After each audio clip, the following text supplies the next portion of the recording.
কোষীয় শ্বসনের তিনটে ধাপ আছে, তার প্রথম যে ধাপ সেই প্রথম ধাপটা দেখা আছে গ্লাইকোলাইসিস। গ্লাইকোলাইসিস, এই গ্লাইকোলাইসিস ঘটে কোথায়? গ্লাইকোলাইসিস কোথায় ঘটে? প্রথমে লিখলাম সংগঠন মানে স্থল, এইটা ঘটে তোর কোষের সাইটোপ্লাজমে। কোষের কোথায়? সাইটোপ্লাজম।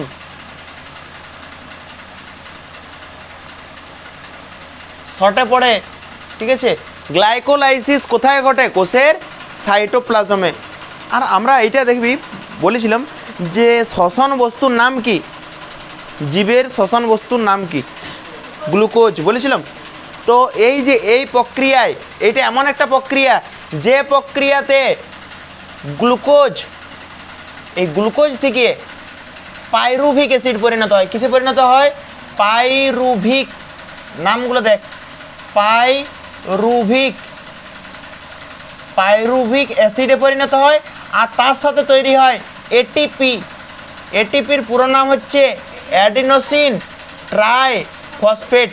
অ্যাডিনোসিন ট্রাইফসফেট, ঠিক আছে? এটিপি, অ্যাডিনোসিন ট্রাইফসফেট, পুরো নাম আছে মাঝে মধ্যে, অ্যাডিনোসিন ট্রাইফসফেট। তাহলে গ্লাইকোলাইসিস কোথায় ঘটে? গ্লাইকোলাইসিস কোথায় ঘটে? কোষের সাইটোপ্লাজমে।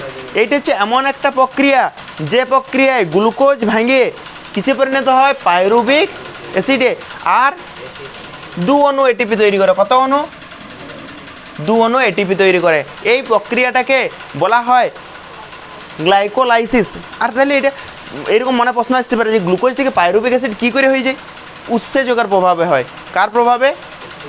উৎসেচক, যেটার জন্য আমরা হজম করতে পারি, উৎসেচক। তাহলে যে প্রক্রিয়া কোথায় ঘটে? কোষের সাইটোপ্লাজমে ঘটে। গ্লুকোজটা কিসে পরিণত হয়? কিসের সাহায্যে হয়? উৎসেচকের সহায়তায়। সেই প্রক্রিয়াটাকে বলা হয় গ্লাইকোলাইসিস। তাহলে গ্লাইকোলাইসিস হচ্ছে এমন একটা পদ্ধতি যে পদ্ধতি কোথায় ঘটে? কোষের। আর গ্লুকোজটা কার সহায়তায়? উৎসেচকের সহায়তায় পাইরুভিক অ্যাসিড আর 2 অণু এটিপি তৈরি হয়। সেই পদ্ধতিটাকে বলবো আমরা। আর এইটা হচ্ছে প্রথম ধাপ। কোষীয় শ্বসনের প্রথম ধাপের নাম কি? তাহলে এইটা হচ্ছে কোষীয় শ্বসনের প্রথম ধাপ। কোথায় ঘটে? কোষের। এমন একটা পদ্ধতি যে পদ্ধতিতে গ্লুকোজটা কার সহায়তায়? উৎসেচকের সহায়তায় পাইরুভিক অ্যাসিড আর তাকে গ্লাইকোলাইসিস বলে। পড়ে পরে দেখ গ্লাইকোলাইসিস, শুধু সংজ্ঞা পড়বি। এই গ্লাইকোলাইসিস প্রক্রিয়ায় 3টে বিজ্ঞানী করেছিল। একজনের নাম হচ্ছে এমডন, মেয়ারহফ আর পার্নেস। 3টে বিজ্ঞানী করেছিল, এমডন, মেয়ারহফ আর পার্নেস। 3টে বিজ্ঞানী করেছিল। তাহলে এমডনের ই, মেয়ারহফের এম আর পার্নেসের পি, এই 3 জনের নাম অনুসারে এটাকে ইএমপিও বলা হয়, ইএমপি পথ। তাহলে গ্লাইকোলাইসিসের একটা অপর নাম আছে ইএমপি পথ। 3টে বিজ্ঞানী আছে, এমডেন আছে মনে হয়, দেখবি মেয়ারহফ, ডেন আছে না, এমডেন, মেয়ারহফ আর পার্নেস। 3টে বিজ্ঞানীর নাম অনুসারে হয়েছিল, সেই জন্য এটাকে নাম দেওয়া হয়েছে ইএমপি পথ। মনে রাখবে।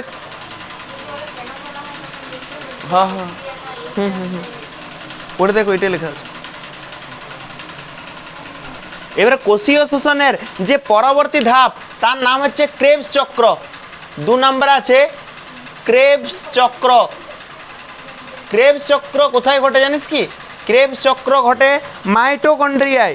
কোথায় ঘটে? মাইটোকন্ড্রিয়া। নাম শুনেছিস মাইটোকন্ড্রিয়ার? মাইটোকন্ড্রিয়া। তাহলে ক্রেবস চক্র কোথায় ঘটে? কোষের মাইটোকন্ড্রিয়ায়, ঠিক আছে? কোষের মাইটোকন্ড্রিয়ায়। তারপর শুন, ক্রেবস চক্র কোথা থেকে শুরু হয় শুনবি। প্রথমে একটা পদ্ধতি বললাম আমরা, গ্লাইকোলাইসিস। গ্লাইকোলাইসিস প্রক্রিয়ায় কি তৈরি হয়েছিল বলতো? পাইরুভিক অ্যাসিড হয়েছিল, তাই তো? পাইরুভিক অ্যাসিড আর শক্তি তৈরি হয়েছিল। যে শক্তিটা তৈরি হলো সেই শক্তিটাই যে আমি কথা বলছি, কথা বলতে কাজে লাগাই দিচ্ছি। তাই তো, তোরা হাটে আসলি সেইটাতে লাগাই দিলি, তাহলে শক্তিটা ওইখানে খরচ হয়ে গেল। তাহলে আর কে পড়ে রইল? Pyruvic acid. কে পড়ে রইল? Pyruvic acid. এই পাইরুভিক অ্যাসিডটা দেখবি, এই পাইরুভিক অ্যাসিড কি হয় প্রথমে, এই পাইরুভিক অ্যাসিড থেকে তৈরি হয়, নামগুলো মনে রাখবি, পাইরুভিক অ্যাসিড থেকে তৈরি হয় অ্যাসিটাইল কোলিন।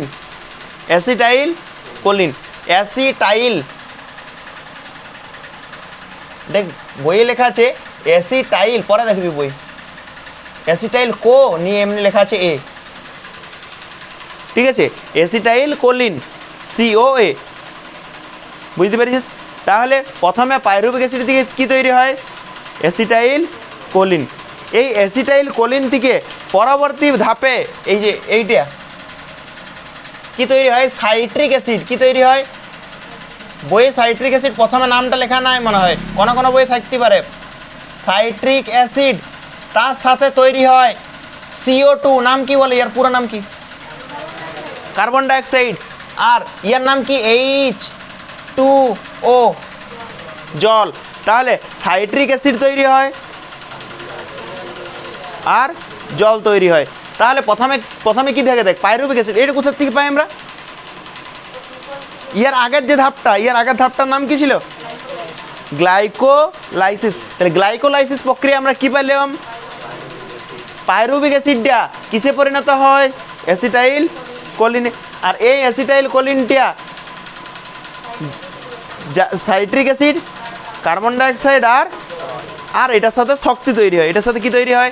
শক্তি, মানে ATP। শক্তি বলতে কি? ATP। ATPর পুরো নাম অ্যাডিনোসিন ট্রাইফসফেট। পাইরুভিক অ্যাসিডটা কোথা থেকে পেলাম আমরা? ইয়ার আগের ধাপটা মানে গ্লাইকোলাইসিস। তাহলে গ্লাইকোলাইসিস প্রক্রিয়া আমরা কি পেলাম? Pyruvic acid. পাইরুভিক অ্যাসিডটার থেকে কি তৈরি হয়? Acetyl choline. আর এই অ্যাসিটাইল কোলিনটা কিসে রূপান্তরিত হয়? সাইট্রিক অ্যাসিড, কার্বন ডাইঅক্সাইড, জল আর শক্তি। এই পদ্ধতিটাকে বলা হয় ক্রেবস চক্র। কি বলা হয় এটাকে? ক্রেবস চক্র। এইটার অপর একটা নাম আছে সাইট্রিক অ্যাসিড চক্রও বলে এটাকে। কারণ কি বলতে, এই প্রক্রিয়ায় কি তৈরি হয়, তাই এটাকে সাইট্রিক অ্যাসিড চক্র বলে। তো এইরকম মাথায় আসতে পারে প্রশ্ন, ক্রেবস চক্র কেন নাম দিয়ে হয়েছে? বই পরে পড়বি ক্রেবস চক্র কেন নাম দেওয়া হয়েছে। একটা বিজ্ঞানী ছিল হেনরি ক্রেবস। হেনরি ক্রেবস, ওর নাম অনুসারে এটা নাম দেওয়া হয়েছে। কি চক্র?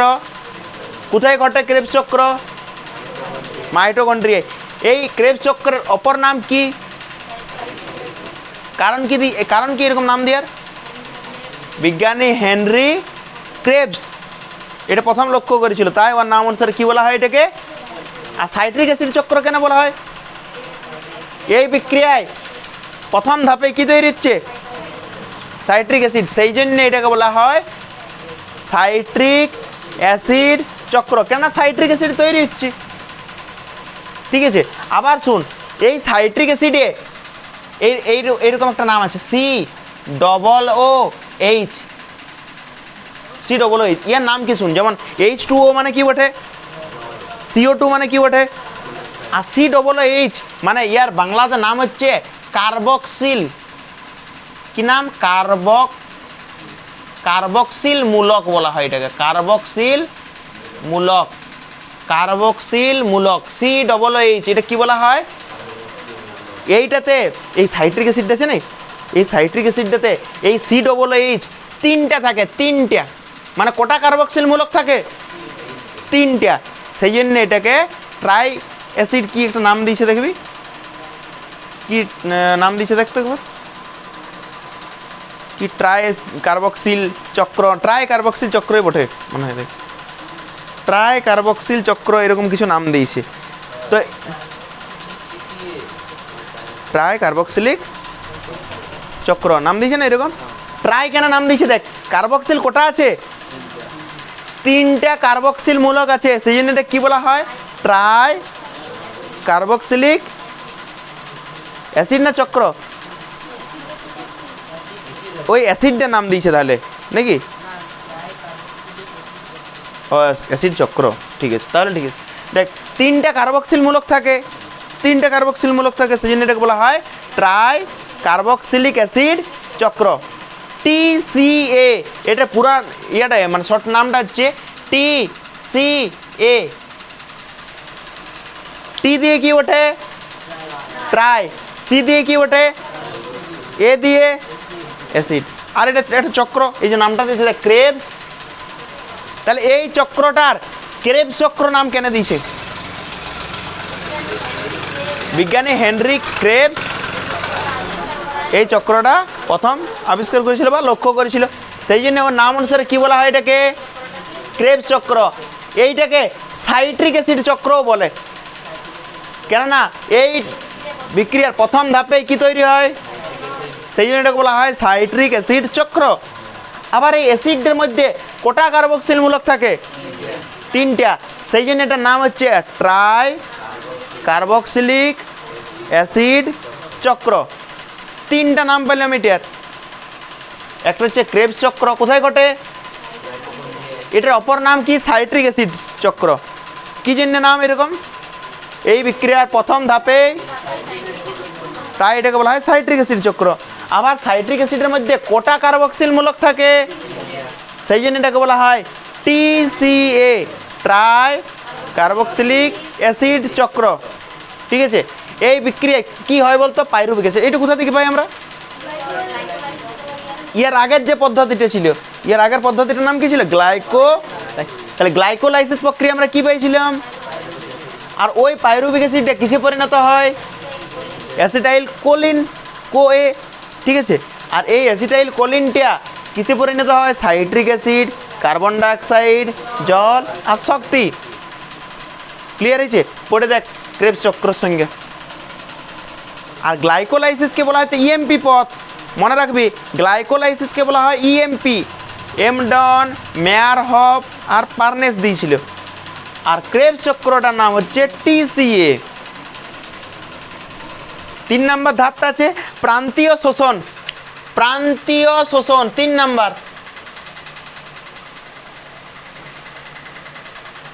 প্রান্তীয় শোষণ, এই প্রান্তীয় শোষণ কোথায় ঘটে? প্রান্তীয় শোষণ মাইটোকন্ড্রিয়াতেই ঘটে, কিন্তু এইটা ঘটে মাইটোকন্ড্রিয়ার অন্তঃপর্দায়, মানে ভিতরের পর্দায়।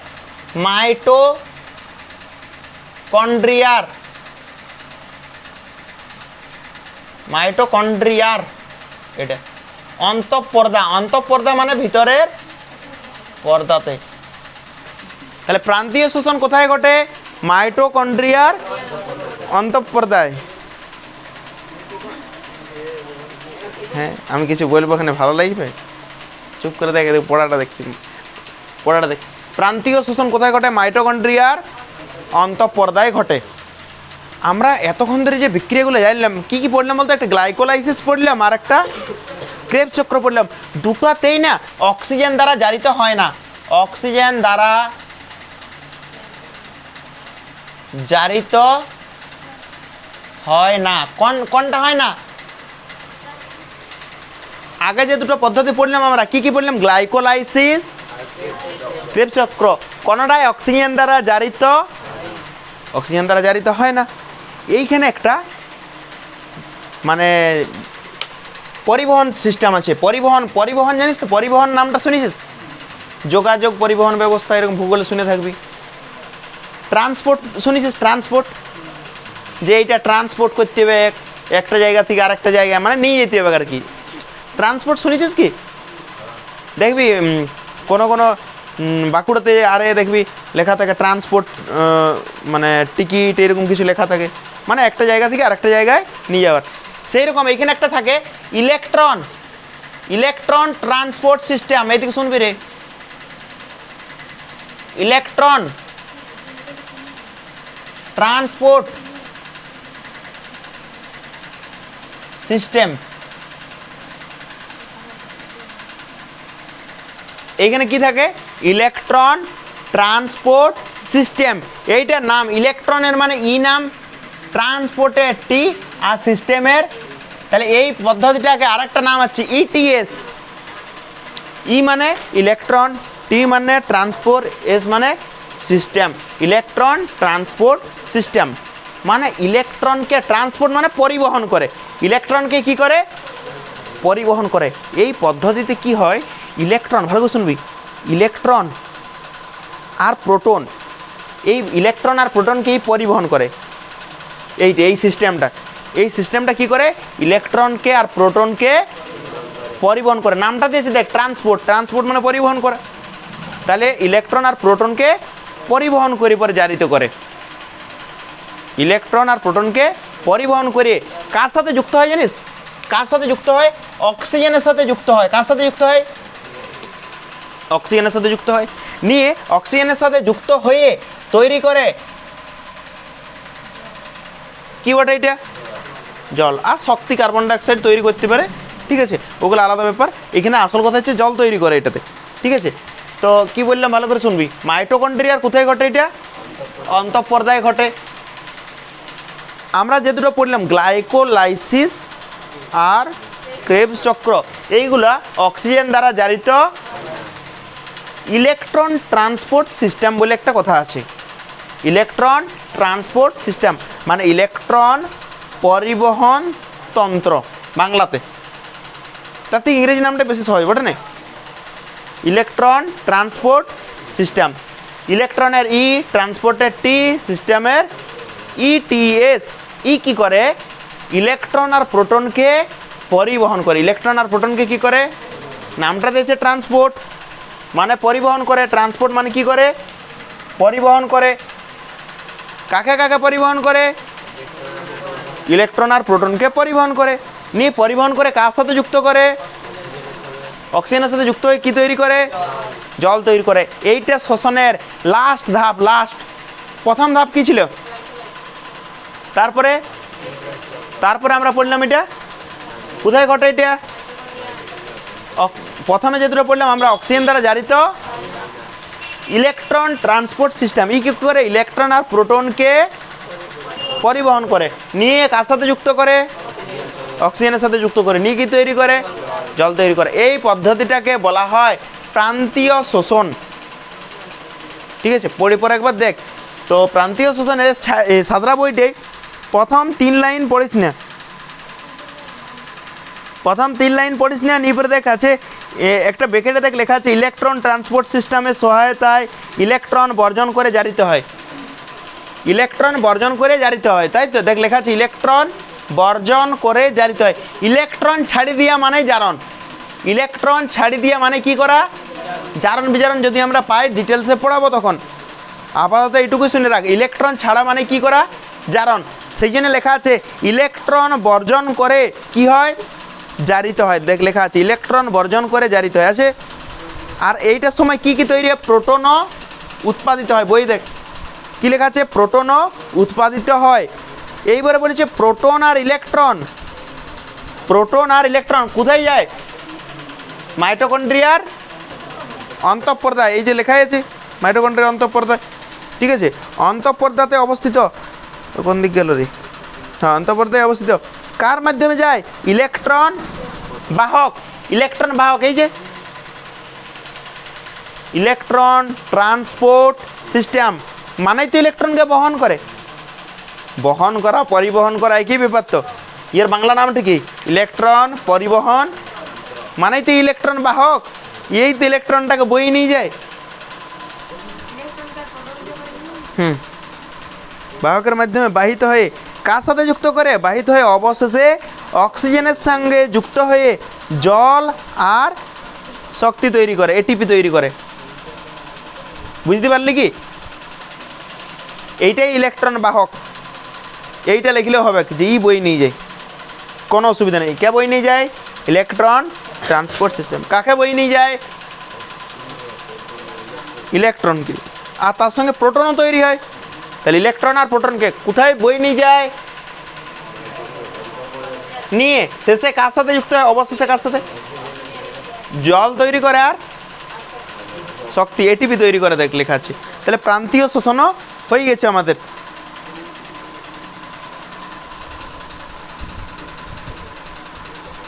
এইবারে ফুসফুসের যে গঠনটা আমাদের পড়ানো বাকি ছিল, ফুসফুসটা খুলবি একবার।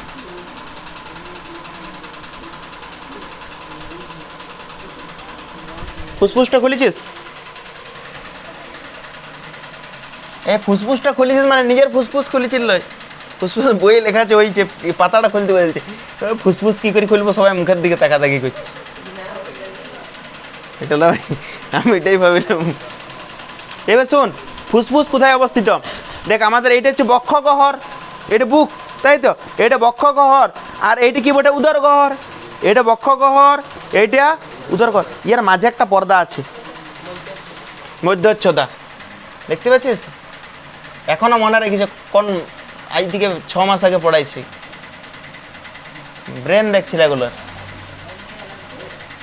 ট্যালেন্টে আলাদা। উপরে বক্ষ থাকে, তারপরে উদর থাকে, এই বক্ষ গহ্বর আর উদর গহ্বরের মাঝে একটা পর্দা আছে, এই পর্দাটাকে বলা হয় মধ্যচ্ছদা। নামগুলো অদ্ভুত, বা ইংরেজিতে বলা হয় ডায়াফ্রাম। তাহলে ডায়াফ্রাম বা মধ্যচ্ছদা কোথায় অবস্থিত? বক্ষ গহ্বর আর উদর গহ্বরের মাঝে অবস্থিত মধ্যচ্ছদা, ঠিক আছে। এইটা বক্ষ গহ্বর, বক্ষ গহ্বরে আমাদের হৃৎপিণ্ড থাকে না উদর গহ্বরে থাকে? হ্যাঁ, হৃৎপিণ্ডটা তো পেটেই থাকে, হৃৎপিণ্ড বললাম, হৃৎপিণ্ড, হৃৎপিণ্ড থাকে আমাদের, পড়াইছিলাম এটি আমরা প্রথম চ্যাপ্টারে। হৃৎপিণ্ড কোথায় থাকে? বক্ষ গহ্বরে, বক্ষ গহ্বরে থাকে হৃৎপিণ্ড, হৃৎপিণ্ড, ঠিক আছে। আর এই হৃৎপিণ্ডের দুদিকে, এই হৃৎপিণ্ডের দুদিকে দেখবি এইখানে একটা ফুসফুস আছে, এইরকম জায়গাতে একটা ফুসফুস আছে, আর এইরকম জায়গাতে একটা ফুসফুস আছে, দুটো ফুসফুস আছে, বুঝতে পেরেছিস? দুটো ফুসফুস আছে দুদিকে, একটা হচ্ছে দুটোই হৃৎপিণ্ডের দুপাশে, দুটোই আছে হৃৎপিণ্ডের দুপাশে, বুঝতে পেরেছিস তো? দুটো হৃৎপিণ্ডের দুপাশে আছে। তো আমাদের যে হৃৎপিণ্ডটা সেটা একটু বাম দিকে আছে, জানিস তো? হৃৎপিণ্ডটা কোন দিকে আছে? একটু বাম দিকে আছে, তাই তো? সেই জন্য বাম দিকের ফুসফুসটা একটু ছোট হয় আমাদের। কি বললাম ভালো করে শুনবি, আমাদের দুটো ফুসফুস আছে, দেখেছিস ছবিতে হয়তো দেখেছিস, সিগারেটের প্যাকেট তো মাঝে মধ্যে তোরা খুলিস, ঠিক আছে? এরকম দেখবি ফুসফুসটা আছে এরকম নিয়ে এরকম ভাবে বিভক্ত হয়েছে, ঠিক আছে, এরকম ভাবে বিভক্ত হয়েছে। ছবি আমাদের দুর্দান্ত হয়, সেটা ভালো করে জানিস, ঠিক আছে? এদিকে দেখ, এদিকে দেখ, ছবিটা দেখ, দাঁড়া,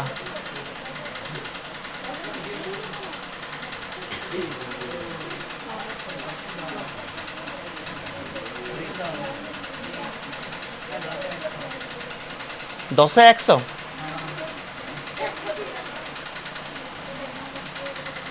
দেখ, দেখতে পাচ্ছিস? দুর্দান্ত ছবি হয়ে গেছে, এত সুন্দর ছবি, মানে হ্যাঁ হ্যাঁ, তোর ফুসফুসটা টানি বার করে নিচ্ছি আমি। এই ফুসফুসটা ভালো করে শুনবি রে, এই ফুসফুসটা কোথায় অবস্থিত? ফুসফুসের এই যে মাঝটাতে, এই মাঝটাতে আছে হৃৎপিণ্ড, ভালো করে শুনবি, এই মাঝটাতে আছে হৃৎপিণ্ড, কিন্তু হৃৎপিণ্ডটা না একটু বাম দিকে ঘেঁষে আছে। কোন দিকে ঘেঁষে আছে? কোন ফুসফুসটা আমাদের ছোট হয়? কেন? হৃৎপিণ্ডটা বাম দিকে ঘেঁষে আছে, তাই তো? হৃৎপিণ্ডটা কোন দিকে ঘেঁষে আছে? তাহলে কোন ফুসফুসটা ছোট হবে? বাম ফুসফুসটা ছোট হয়। আর এই ফুসফুসটা গোলাপি রঙের হয়, হালকা হালকা গোলাপি রঙের হয়। হ্যাঁ, লাল হয়ে গেছে সেটা আলাদা ব্যাপার, আমাদের গোলাপি কালারের মার্কার পাওয়া যায় না, হালকা গোলাপি রঙের হয়। ফুসফুসটা এতটাই ইম্পর্টেন্ট, ঠিক আছে, এতটাই ইম্পর্টেন্ট, সেই জন্য এটাকে এইরকম খাঁচা দিয়ে দিয়ে হয়েছে, খাঁচা। দেখ একটু ছুঁয়ে পরে, বক্ষ গহ্বর আছে, এই বক্ষ পিঞ্জর অস্থি আছে নাই?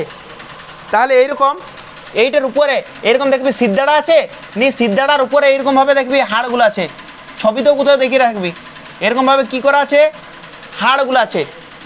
এগুলো কি বলা হয়? কি বলা হয়?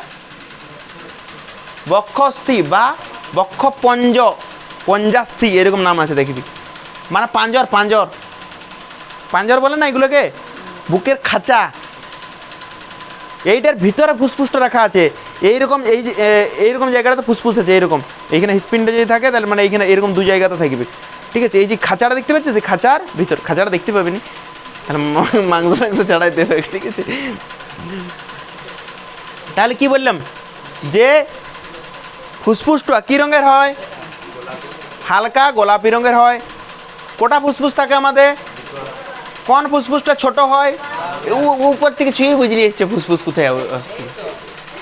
হ্যাঁ, হাড়ার মতন খং খং করছে, ভিতরে তো মনে হয় কিছু নাই, ঠুক না দেখ ঠং ঠং ঠং ঠং শব্দ করবে। হ্যাঁ হ্যাঁ, কঙ্কালের উপরে চামড়ার বলে।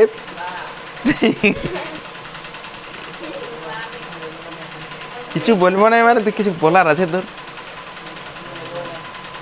এদিকে দেখ কি রঙের হয়, কি রঙের হয়? হালকা গোলাপি রঙের হয়। কোনটা ছোট হয়? বাম দিকেটা ছোট হয়। কিসের ভিতরে থাকে এইগুলো? বক্ষস্থি, এগুলার ভিতরে থাকে। আর কোথায় থাকে? বক্ষ গহরে না উদর গহরে? বক্ষ গহরে থাকে, তাই তো? তাহলে এইটা বক্ষ গহর, আর এইটা হচ্ছে তার মাঝে একটা পর্দা ছিল না, মধ্যচ্ছদা। তাহলে ফুসফুসটা কার উপরে? মধ্যচ্ছদার উপরে না নিচে? মধ্যচ্ছদার উপরে। এই জায়গায় একটা পর্দা ছিল, দেখ এটা বুক, তার নিচে কি দেখবে? উদর। আর এই যে মাঝের পর্দাটা, এই পর্দাটার নাম ছিল এই যে মধ্যচ্ছদা বা ডায়াফ্রাম। তাহলে ফুসফুস কোথায় অবস্থিত বল? এইখানে আছে হৃৎপিণ্ড। হ্যাঁ, এইখানে আছে হৃৎপিণ্ড। ভালো করছো, ফুসফুসের মাঝে হৃৎপিণ্ডের গঠন বলিনি আমি। এইটি কি বটে? মধ্যচ্ছদা। মধ্যচ্ছদার আর মাঝে কি আছে?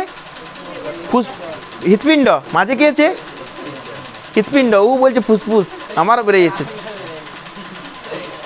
এই মাঝে কি আছে রে? মাঝে আছে হৃৎপিণ্ড। তাহলে হৃৎপিণ্ডের দুদিকে আছে, হৃৎপিণ্ডের দুপাশে আছে। এই মাঝটাতে দেখ, এই মাঝটা দেখতে পাচ্ছিস? এইখানে আছে হৃৎপিণ্ড, এইখানে আছে হৃৎপিণ্ড। হৃৎপিণ্ড হাট দেখতে হবে, হাট না হাট। তাহলে ভালো ছিল, বুঝতে পারবে, মনে রইবে। ঠিক আছে, হইলেও নাই দাদা, আমার তো অভ্যাস নাই তো।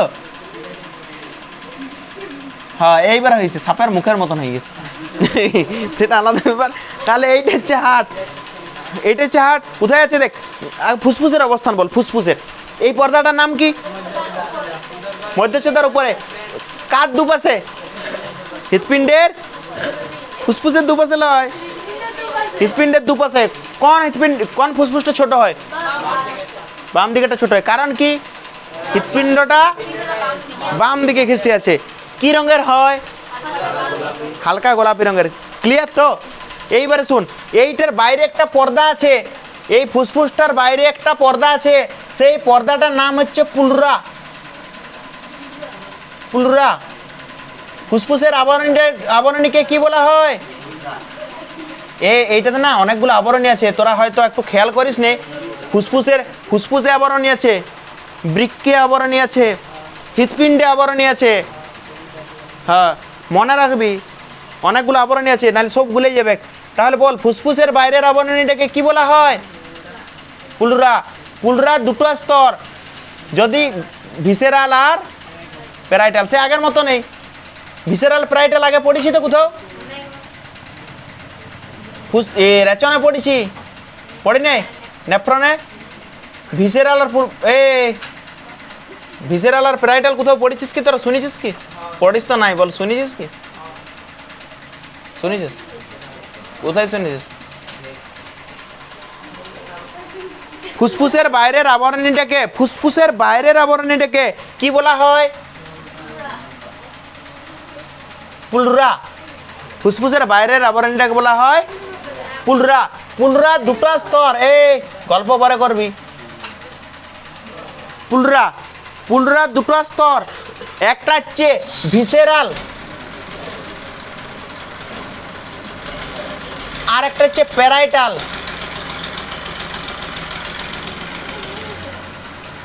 দুটো স্তর আছে, একটা ভিসেরাল স্তর, একটা প্যারাইটাল স্তর। কি বললাম ভালো করে শুনবি। ফুসফুসের বাইরের আবরণীটাকে কি বলা হয়? পুলরা। পুলরার কটা স্তর? একটা ভিসেরাল আর একটা, কোনটা ভিতরে থাকবে? ভয়রস্য দিয়ে ভিসেরাল, ভয়রস্য দিয়ে ভিতরে। তাহলে ভিতরে কোনটা থাকবে? ভিসেরাল। মনে রইবে? তাহলে ভিসেরাল আর প্যারাইটাল। আবার শুন, এই ভিসেরাল আর প্যারাইটালের মাঝে একটা তরল থাকে, তরল। লিকুইড থাকে, সেইটার নাম হচ্ছে পুলরা তরল। ঠিক আছে, এইটা থাকে কি জন্যে, মানে রক্ষার জন্যে। মানে কি হয় দেখ, এই দিক শুন রে, ফুসফুসের বাইরের আমিটা কি বলা হয়, পুলরা। আর এই পুলরাটা কেন থাকে শুন, আমি ধর শ্বাস নিচ্ছি, দেখ ফুসফুসটা ফুলছে, তো আমি যখন শ্বাস নিচ্ছি ফুসফুসটা ফুলছে, তার মানে এই হাড়গুলো কি হচ্ছে, বাড়ছে। তো ফুসফুসটা যখন বাড়ছে তখন হাড়গুলোর সাথে ঘষা যাবে কি না, তাহলে ফুসফুসটার ক্ষতি হতে পারে। তাহলে এই পুলরা স্তরটা কি করে, ফুসফুসকে হাড়ের সাথে ঘর্ষণ থেকে, কেমন বুঝতে পারলি, তুই শ্বাস নে, ফুসফুসটা ফুলছে, তো ফুসফুসটা বাড়ছে, তাহলে ফুসফুসটা যখন বাড়ছে, তুই আর ফুলাস না,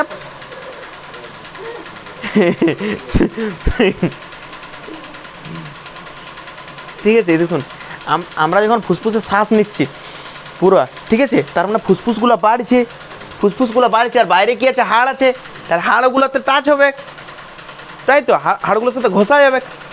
তাহলে ঘষা যদি যায়, এটার তো ক্ষতি হতে পারে, যাতে ক্ষতি না হয় সেই জন্য পুলরা পর্দাটা রক্ষা করে, 1 নাম্বার। আর 2 নাম্বার, বাইরের যে কোনো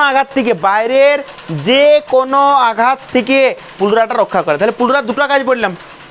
পুলরা কাকে রক্ষা করে, ফুসফুসকে রক্ষা করে, কিসের থেকে, একটা হাড়ের ঘষা লাগার থেকে। আর 2 নম্বর, বাইরের যে কোনো আঘাত থেকে রক্ষা করে।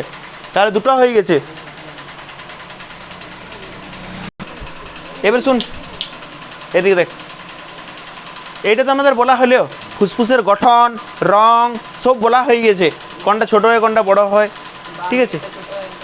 হ্যাঁ, এইবারে এইটা দেখতে পাচ্ছিস, এইটাকে বলা হয় ট্রাকিয়া। কি বলা হয় এটাকে, ট্রাকিয়া। দেখ এখানটা গলাটা ছুঁই পরে দেখ, রিং রিং রিং রিং লাগবে, কোন হচ্ছে রিং রিং রিং রিং, গোল গোল গোল গোল আছে, লাগছে কি, ভালো করে ফিল করে। এবারে এমন বটে কি শক্ত শক্ত রিংয়ের মতো লাগবে, এটা ফিল কর, সেই অঙ্গুরিমাল প্রাণীর মতো লাগবে, দেখ আংটির মতো মনে হয়, গোল গোল গোল গোল আছে। বা যখন, হ্যাঁ লাগছে নাই এই জায়গাটাতে, পাস নাই, এইবারে উপরটা এবারে ছুঁয়ে দেখছি আমি নি করি, একটু টিপলে মরে যাবি নাইলে, এরকম ভাবে একটু টিপে পরে দেখ, মনে হচ্ছে গোল গোল গোল গোল রিং রিং আছে, এরকম ভাবে তুল, এরকম ভাবে। আর এটা পুরাটা রিংয়ের ছোট ছোট ছোট ছোট গোল গোল গোল গোল রিংয়ের মতো লাগছে। হ্যাঁ, এইটাকে বলা হয় ট্রাকিয়া। কি বলা হয়, ট্রাকিয়া। এই ট্রাকিয়াটা দুটো অংশ দেখতে পাচ্ছিস, এগুলোকে বলা হয় ব্রঙ্কাস। কি বলা হয়, আর ব্রঙ্কাস গুলো আরো শাখা প্রশাখায় বিভক্ত, ওগুলোকে বলা হয় ব্রঙ্কিওল। ট্রাকিয়া, এটা কি বলা হয়, এই দুটো ভাগে ভাগ হয়েছে, এটা কি বলা হয়, ব্রঙ্কাস। আর এই ব্রঙ্কাস গুলো আবার ছোট ছোট শাখা প্রশাখায়, এটাকে বলা হয় ব্রঙ্কিওল। ট্রাকিয়াটা দুটো ভাগ, কি বলা হয় এটাকে, ব্রঙ্কাসটা আরো ছোট ছোট শাখা প্রশাখায় বিভক্ত, এটা কি বলা হয়, ব্রঙ্কিওল। ট্রাকিয়া, তাই তো, ব্রঙ্কাস, ব্রঙ্কিওল। আর এই ব্রঙ্কিওলগুলো যেখানে শাখা প্রশাখায় বিভক্ত, সেইখানে এরকম একটা ফাঁপা ছোট থলির মতন সৃষ্টি হয়েছে, এটাকে বলা হয় অ্যালভিউলাই। কি বলা হয়, অ্যালভিউলাই। ঠিক আছে, এই ব্রঙ্কিওলগুলো আছে না, এই ব্রঙ্কিওলগুলো শেষে কি হয়েছে, ছোট ছোট একটু ফুলে একটা থলির মতন সৃষ্টি করেছে, সেগুলো কি বলা হয়, অ্যালভিউলাই। মনে রাখবে, অ্যালভিউলাই মনে রাখবে এই নামটাও। আর কি আছে, আর আছে শ্বাস, পড়তে পারে, বই আছে, কেমন করে বইয়ের ভাষায় লাগবে, ঠিক আছে। একবার পরীক্ষায় পড়ে নেই অ্যালভিউলাই, নাইনে পড়ে নেই, তারপরে বলা যাচ্ছে না, তা একবার পড়ে নিবি, ঠিক আছে। এবার শুন, শ্বাস প্রশ্বাস নেওয়ার পদ্ধতি, ওইটাও দেখলাম সবাইকাতে 1 বছর মনে হয় পড়েছে, মানে একটা স্কুলে দিয়ে আছে দেখলাম, বেশি একটা পড়ে নেই। কিন্তু যদি পড়ে যায়, শ্বাস প্রশ্বাস কৌশল কীভাবে লেখবে আমি বলে দিচ্ছি, মানে গল্পের আকারে বলে দিচ্ছি, ঠিক আছে, শুধু তাড়াতাড়ি বলে দিচ্ছি। প্রথমে আমাদের এই বক্ষগহ্বর আর উদরগহ্বরের মাঝে একটা পর্দা থাকে, কি নাম ওইটার, মধ্যচ্ছদা। দেখ আমরা প্রশ্বাস, কোনটাকে প্রশ্বাস বলে বল, এইটা টানছে এইটাকে না ছাড়াটাকে, কোনটাকে প্রশ্বাস বলা হয়, প্রশ্বাস বলা হয়, যেটা আমরা নিচ্ছি সেটাকে প্রশ্বাস বলা হয়, আর যেটা ছাড়ছি সেইটাকে নিঃশ্বাস বলা হয়। আমরা এতদিন ধরে সব ভুল বলে আসছি। আমরা নিঃশ্বাস নিতে অসুবিধা হচ্ছে, প্রশ্বাস নিতে অসুবিধা হচ্ছে। নিঃশ্বাস ছাড়ে আর প্রশ্বাস গ্রহণ করে, জানতেছ না এটা? হ্যাঁ, তাহলে এটা কি বলা হয়? প্রশ্বাস। আমরা গ্রহণ করবো, এটা কি বলা হয়? তাহলে আমরা যদি গ্রহণ করতে চাই, তাহলে এই যে ভিতরে ফুসফুসটা আছে, ফুসফুসটাকে বাড়তে হবে না কমতে হবে? বাড়তে হবে, তাই তো? এমনি করে আমরা বাতাস টানবো, তাহলে বাতাস টানবো মানে ফুসফুসটাকে বাড়তে হবে। ফুসফুসটাকে যদি বাড়তে হয়, তাহলে এই যে মাঝে যে মধ্যচ্ছদাটা আছে, সেই মধ্যচ্ছদাটাকে নিশ্চয়ই কমতে হবে, তবে না জায়গা পাবো। এই যে মাঝে কি পর্দা আছে? মধ্যচ্ছদা পর্দা। এইটা যদি বাড়ি যায়, তাহলে এইটাই তো ভরে যাবে, পড়ে কি না? আমাদের ফুসফুসটাকে বাড়াতে হবে। কীটাকে বাড়াতে হবে? কেন আমরা অক্সিজেন ভরবো, তাহলে ফুসফুসটাকে বাড়াতে হবে। ফুসফুসটাকে বাড়তে হলে ভিতরে যে জিনিসগুলো আছে সেগুলোকে কী করতে হবে? তাহলে মাঝে একটা কি পর্দা আছে? মধ্যচ্ছদা। ওটাকে সংকুচিত হতে হবে না প্রসারিত হতে হবে? সংকুচিত হওয়া মানে ছোট হওয়া, প্রসারিত হওয়া মানে বড় হওয়া। সংকুচিত মানে ছোট, প্রসারিত মানে, তাহলে এই পর্দাটাকে সংকুচিত হতে হবে না প্রসারিত হতে হবে? সংকুচিত হতে হবে, ছোট হতে হবে। এইটা যত পর্দাটা যত ছোট হবে, তত তো ফুসফুসটা বাড়তি জায়গা পাবে। কি বললাম ভালো করে শুন। প্রশ্বাস নেবো আমি, এরকম করে অক্সিজেন গ্রহণ করব, তাহলে অক্সিজেন গ্রহণ করবো মানে ফুসফুসটা বাড়বে, ফুসফুসটা বাড়বে। ফুসফুসটা বাড়তে হলে এইখানে যে যত জিনিস আছে সেগুলো কী করতে হবে? কমতে হবে। তাহলে মাঝখানে একটা পর্দা আছে, কি পর্দা? মধ্যচ্ছদা। মধ্যচ্ছদাটাকে কী হইতে হবে? সংকুচিত না প্রসারিত? সংকুচিত হইতে হবে, এক নম্বর। দু নম্বর, এই আমাদের এই যে হাড়গুলো আছে না, হাড়গুলো এই যে পাঁজরটা, এই পাঁজরটারতে তো মাংসপেশি লেগেছে। কি লেগেছে? মাংসপেশি। ওইগুলো কী হয়? সংকুচিত হয়। ভিতরের মাংসপেশিগুলো সংকুচিত হয়। সংকুচিত হলে এই যে পাঁজরটা আছে, এই পাঁজরটাকে বাইরের দিকে ঠেলে এরকমভাবে। এই যে পাঁজরগুলো আছে, এই পাঁজরগুলো কী করে? পেশিগুলো সংকুচিত হয়, বাইরের দিকে ধাকালে, বাইরের দিকে। তাহলে ফুসফুসটা জায়গা মানে এই পাঁজরটা বাড়বে না কমবে? বাড়বে। আর এই পাঁজরটার সাথেই লেগেছে ফুসফুসটা, পাঁজরটার সাথে কি লেগেছে? তাহলে পাঁজরটা যদি বাড়ে, ফুসফুসটাকে বাড়াবে না? তুই দুটো হাতে ধর একটা রাবারকে চিটালি, দুটো হাতে নিয়ে হাত দুটোকে টানবি, রাবারটা বাড়বে কি না? বাড়বে না কমবে? শুনলি তো প্রশ্নটা? হাতে দুটো রাবারকে বাঁধলি বা চিটালি, নিয়ে হাত দুটোকে দূরে সরাচ্ছিস, বাড়বে না কমবে? তাহলে এই যে পাঁজরটার সাথে ফুসফুসটা লাগিয়ে আছে, পাঁজরটা যদি বাড়ে ফুসফুসটা কী হবে? আর ফুসফুস যখন বাড়বে, ভিতরে চাপ কম হবে, ভিতরের চাপটা কম। আর ভিতরের চাপটা কম, বাইরের চাপ কোনখান থেকে কোনখানে বায়ু যাবে বল? উচ্চচাপ থেকে, ভূগোলে পড়েছিস কিনা? বায়ু কোন দিক থেকে কোন দিকে প্রবাহিত হয়? উচ্চচাপ থেকে। বাইরে উচ্চচাপ, আমাদের ভিতরে বায়ু উচ্চচাপ থেকে কিসের মাধ্যমে? নাকের মাধ্যমে, মানে নাসারন্ধ্র। এইগুলো কি বলা হয়? তাহলে নাসারন্ধ্রের মাধ্যমে কোথায় যায়? ফুসফুসে যায়। আমি আরেকবার বলে দিচ্ছি, ভালো করে শুন। আমরা প্রশ্বাস গ্রহণ করব, প্রশ্বাস এইরকম করে, মানে ফুসফুসটাকে কী হতে হবে? বাড়তি হবে। ফুসফুসটা কী হতে হবে? বাড়তি হবে। তাহলে আমাদের মাঝে এই যে বক্ষগহ্বর আর উদরগহ্বরের মাঝে যে পর্দাটা আছে, সেই পর্দাটার নাম কি? তাহলে মধ্যচ্ছদাটাকে ছোট হতে হবে না বড় হতে হবে? ছোট হতে হবে, মানে সংকুচিত না প্রসারিত? সংকুচিত। তাহলে ভিতরের পর্দাটা ছোট হয়ে গেল। আর এই যে হাড়গুলো, এই পাঁজরগুলো, এই পাঁজরগুলোর সাথে পেশি লেগে আছে, পেশি, সেই পেশিগুলো কী হবে? সংকুচিত হবে। সংকুচিত হয়ে কোন দিকে ঠেলবে? বাইরের দিকে ঠেলবে। এই যে পাঁজরটা, এই পাঁজরটা কী করবে? তাহলে বাইরের দিকে ঠেললে যখন পাঁজরটা বাড়ছে, ভিতরের ফুসফুসটাও কী হবে? বাড়বে। তাহলে ফুসফুসে বায়ুর চাপ কী হবে? বাইরে বায়ুর চাপ। বায়ু উচ্চচাপ থেকে, জল যেমন উঁচু জায়গা থেকে নিচু জায়গায় যায়, বায়ু উচ্চচাপ থেকে নিম্নচাপের দিকে যায়। মানে এটা উচ্চচাপ, বাইরে উচ্চচাপ, ভিতরে তখন অক্সিজেন বা বায়ু যেটাই বল, নাকের মাধ্যমে, নাসারন্ধ্রের মাধ্যমে কোথায় চলে যায়? ফুসফুসে। নাসারন্ধ্রের মাধ্যমে মানে বহির্নাসারন্ধ্রে যায়। বহির্নাসারন্ধ্রের পরে এটার নাম কি? ট্রাকিয়া। ট্রাকিয়ার মাধ্যমে তারপরে এটার নাম ব্রঙ্কাইটিস। ঠিক আছে, ব্রঙ্কাইটিস নিয়ে ব্রঙ্কিওল ব্রঙ্কাস এগুলোতে যায়, ঠিক আছে। তাহলে নিয়ে কোথায় যায়? অ্যালভিউলাই যায়। এটা কি বটে? অ্যালভিউলাই যায়। বুঝতে পেরেছিস কি? প্রশ্বাস গ্রহণের পদ্ধতি কি বুঝতে পারছিস গল্পের আকারে, না পারিস নাই? বলবো কি আরেকবার? আমার মনে হয় গল্পের আকারে এইটুকু বুঝে যাওয়া দরকার। আমরা প্রশ্বাস গ্রহণ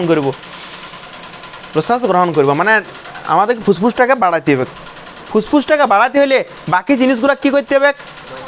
কমাতে হবে। মানে এই যে পর্দাটা, এইখানের পর্দাটাকে কী করব আমরা? সংকুচিত করব, তাই তো?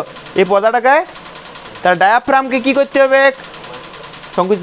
এই যে পাঁজরটা লাগিয়েছে, পাঁজরে যে পেশিগুলো লাগিয়েছে, সেই পেশিগুলোকে কী করতে হবে? সংকুচিত হবে। সংকুচিত হয়ে কোন দিকে? বাইরের দিকে ধাক্কা দিবে, মানে যাতে পাঁজরটা কী হয়? বড় হয়। তাহলে পাঁজরটা যদি বড় হয় তার ভিতরে ফুসফুসটাও সাথে সাথে কী হবে? বড় হবে। ফুসফুসটা যখন বড় হবে ভিতরে বায়ুর চাপ কম, মানে নিম্নচাপ, আর এইখানে বাইরে বায়ুর চাপ, বায়ু উচ্চচাপ থেকে মানে ভিতরে ঢুকলো, তাহলে আমাদের প্রশ্বাস নেওয়া হয়ে গেল। এইবারে বলতো নিঃশ্বাস নেওয়াটা এইটার বিপরীত হবে কি না? আগে ডায়াফ্রামটা সংকুচিত হচ্ছিল, এখন কি হবে?